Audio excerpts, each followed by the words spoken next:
Y entonces recuerdo perfectamente el lugar donde estaba y cómo recibí la noticia, y por supuesto fue algo muy impactante, ¿verdad? Por el momento en que fue el triunfo del neoliberalismo, de la globalización, ¿verdad? El fin de las utopías, se decía en aquel momento. Entonces esta irrupción fue importantísima. Y además creo que en estos 30 años esa irrupción ha marcado a los movimientos sociales de todo el mundo, a tal punto que en los foros sociales, años después, se decía otro mundo es posible. Lo que marcó el zapatismo al salir con esa fuerza de tomar las cabeceras municipales de Chiapas fue que efectivamente era posible cambiar el mundo, que es posible hacer las cosas de otro modo, que es posible luchar y ganar. Y en ese sentido yo creo que lo que marca y la importancia y la impronta del zapatismo fue que no está todo perdido, que podemos los seres humanos hacer cosas en el sentido de emancipatorio que siempre hemos querido. De modo que es un quiebre en la historia, un quiebre positivo, un quiebre hacia una restaurar la posibilidad de que los pueblos y las personas seamos capaces de una transformación positiva del sistema mundo. También está la cuestión de la autonomía como centro, digamos, de resistencia y horizonte también, y muy inspirador del movimiento zapatista. De hecho, bueno, vamos a recomendar y a compartir en nuestras redes un artículo, una columna que escribiste hace algunos días, STLN a 30 años, constructor e inspirador de autonomías. Pero si nos comentas, por favor, Raúl Sibeki, la importancia, digamos, de la autonomía, ¿qué se pensaba antes del levantamiento sobre este concepto de autonomía y dónde nos encontramos ahora? Uh-huh. Sí, antes del 94 la autonomía era una reflexión teórica de algunos intelectuales, sobre todo europeos. La autonomía era una idea de que era necesario luchar al margen del Estado y de los sindicatos y de los partidos, como hicieron los obreros europeos en la posguerra, la primera posguerra, 1919, sobre todo la clase obrera italiana, y luego en el 68 en Francia, y estaba muy ligado a aquellas reflexiones que hizo Cornelius Castoriadis, que fue uno de los teóricos de la autonomía, el propio Toni Negri, del cual ahora acaba de fallecer. Pero no había una idea de la autonomía como la plantea el zapatismo, y hoy ya es moneda corriente en América Latina. El zapatismo lo que habla es de una autonomía territorializada, ¿verdad?, en espacios autocontrolados y autogobernados por los movimientos, por los pueblos originarios, por los pueblos negros, por los campesinos, por los sectores populares urbanos. Entonces ya no es aquella idea de que los obreros podían luchar autónomamente, ¿verdad?, que fue valiosa, que fue muy importante, sino una autonomía arraigada en territorios conquistados, recuperados y convertidos en espacios de resistencia. Esto es muy importante, Jesús, porque hasta ese momento eso no se vivía de esa manera. Y 30 años después tenemos en América Latina una enorme cantidad, sobre todo de pueblos originarios, que están en ese camino, ¿verdad? En México también, ¿verdad? Tenemos el pueblo mapuche en el sur de Chile y sur de Argentina, los pueblos Nasa, Misak en el sur de Colombia. Tenemos 9 gobiernos territoriales en el norte del Perú, en la Amazonía, y decenas de procesos autonómicos en la Amazonía brasileña, y en todo el continente va siendo un camino que aún es minoritario, pero ya no es algo marginal, ¿verdad?, esta corriente por la autonomía. Y en esa formación de corrientes autónomas, el zapatismo es una inspiración inevitable, importantísima, y aquí marca un punto importante, no en el sentido de que los demás pueblos sigan al zapatismo, sino en el sentido de que el zapatismo es una inspiración. ¿verdad? El Exacto. zapatismo muestra que las autonomías realmente funcionan y además las se han difuminado, como he dicho recién, en buena parte de nuestro continente. De hecho, el continente sin duda, y me atrevería a decir que en buena parte del mundo también. En la mañana estaba viendo un mensaje, un video que enviaron las unidades de protección de las mujeres de Kurdistán, saludando al Ejército Zapatista de Liberación Nacional por el 30 aniversario. También en Kurdistán, digamos, resonó esta idea de la autonomía del STLN. Pero preguntarte, Raúl Sibeki, se planteó hace 30 años esta crítica al capitalismo neoliberal. 30 años después, yo creo que ya hay un consenso general, incluso entre la derecha, izquierda, todo el pensamiento de que la globalización y el neoliberalismo pues nos llevó a un desastre planetario, ya lo anticipaban los zapatistas, pero como alternativa, digamos, al capitalismo, me parece que se presentan estas ideas o invitaciones a imaginar un mundo más allá del Estado, un mundo más allá del capitalismo que nos hace el STLN.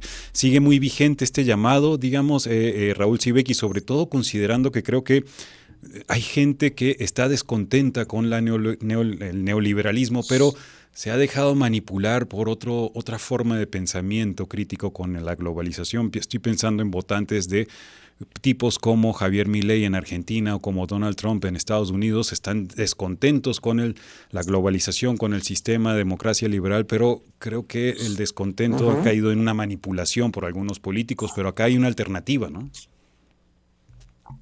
Sí, yo creo que como tú dices, tanto los casos de Trump como de Milei revelan ese péndulo en el que está las sociedades del mundo de desconformidad que hoy giran hacia un lado, pero mañana pueden girar hacia otro.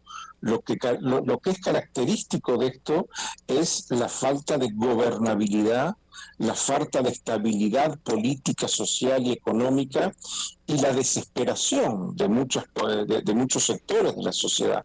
En el caso de Trump, en Estados Unidos es una generación entera de trabajadores, de obreros manuales que fue tirada a la basura por el sistema capitalista porque ya no son útiles. Entonces buscan desesperadamente una salida.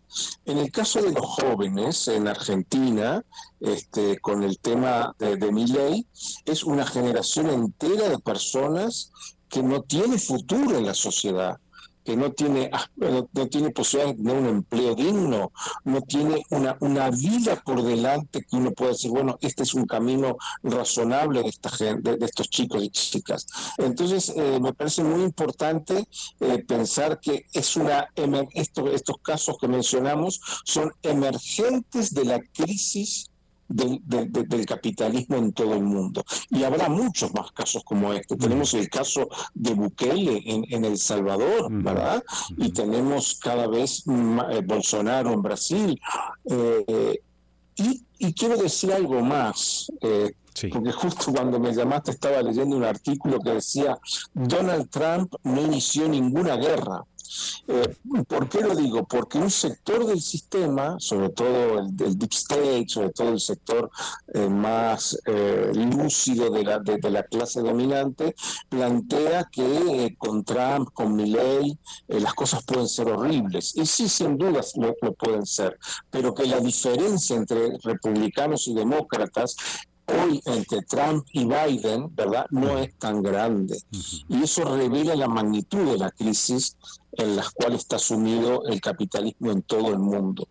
Entonces, bueno, esos emergentes de un Titanic que se está hundiendo nos hace reflexionar cada vez más en el sentido de la autonomía. La autonomía serían como esos botes salvavidas que autogestionamos para no hundirnos con el Titanic, ¿verdad? Con el sistema mundo. Y bueno, y habrá gente que asalte el timón de mando del barco o que haga otras cosas en el barco, pero el barco se está hundiendo inexorablemente. Sin duda alguna, ahí también se incluye en ese barco, por supuesto, a los gobiernos progresistas, sobre todo acá en América Latina. Preguntarte, Raúl Sibeki, finalmente es tu opinión sobre esta nueva etapa en la que camina el zapatismo, donde lo común está en el centro, digamos, y esta idea de la no propiedad, sobre todo de la tierra, de compartir y trabajar entre todos la tierra, ya sean zapatistas o no zapatistas incluso. Bueno, es un desafío tremendo porque desafían nada menos que uno de los núcleos centrales del sistema, que es la propiedad, y porque además nos coloca a todos los demás ante la decisión, ante la necesidad de tomar una decisión y decir, bueno, ¿le entramos o no le entramos a eso, no? O sea, han colocado la vara muy alta, ¿no? La propiedad es el sentido común, aunque sea la propiedad de un carro, de lo que fuera, ¿verdad? La propiedad es el sentido común hoy. Y el que ellos se planteen ir más allá de eso, se planteen lo común, se planteen que se va a repartir los bienes en función de lo que cada uno trabaje y haga en ese lugar, me parece que eso es muy fuerte, ¿no? Y me parece que el desafío en el que nos colocan es abrumador, es abrumador en el sentido de que muchas veces no lo hemos pensado, como quien habla, decir, bueno, este es un camino, ¿verdad? Y bueno, y como siempre la virtud que tiene el zapatismo es que te sorprende, que eleva la vara cada vez unos centímetros más y que la coloca en un lugar más alto, pero necesario si realmente queremos superar el sistema actual.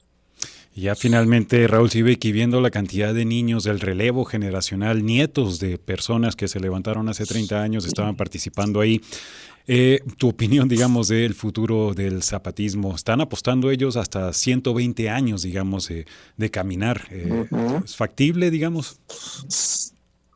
Bueno, yo creo que ese es un poco el otro desafío fuerte, ¿verdad? El tiempo largo, el pensar que una sociedad en la cual, un mundo como zapatista, en el cual los niños y las niñas, los jóvenes y las jóvenes son el centro de su construcción, evidentemente implica mirar hacia adelante, mirar hacia el futuro. Fíjate tú qué interesante esto, Jesús, es que los movimientos muchas veces miran hacia atrás, ¿verdad? Sí. Celebramos el Día de la Revolución, el 1 de enero del 59 los cubanos, octubre del 17 los rusos, en fin, o el 1 de mayo o el 8 de marzo, celebramos lo que pasó, ¿verdad? Celebramos el pasado, que no digo que no haya que hacerlo, pero ellos están mirando hacia adelante. Entonces es algo muy tremendo lo que en el lugar en el que nos colocan, porque implica ir mucho más allá de la cultura política que hemos heredado, que es precisamente esta que te decía, ¿no? Celebrar el pasado, mirar hacia atrás. Ellos hacen todo lo contrario, aprovechan el 30 aniversario para mirar muy adelante, 120 años, 7 generaciones. Esto es un cambio en la cultura política, a mi modo de ver, muy profundo. Estoy completamente de acuerdo, e incluyendo también el detalle que esto surge de una autocrítica, que es algo que pues no suele ocurrir, digamos, en el sistema de partidos políticos, ¿no? Sí. Raúl Sibeki, qué gran placer que escucharte y que compartas con nosotros tus reflexiones. Muchísimas gracias y la invitación a seguir en comunicación a lo largo del año, si te parece. Gracias a ti, Jesús, estamos en contacto y te agradezco de todo corazón la llamada. Muchísimas gracias a ti, Raúl Sibeki. Un fuerte abrazo, todo lo mejor para este año. Ahí está el escritor, periodista, activista uruguayo, especialista en temas de movimientos sociales, compartiendo con nosotros cómo han resonado y resuenan aún las ideas zapatistas, y me parece que todavía quedan muchas décadas por delante de esta filosofía, de este movimiento. Vamos a hacer una pausa, tenemos más información, acompáñenos.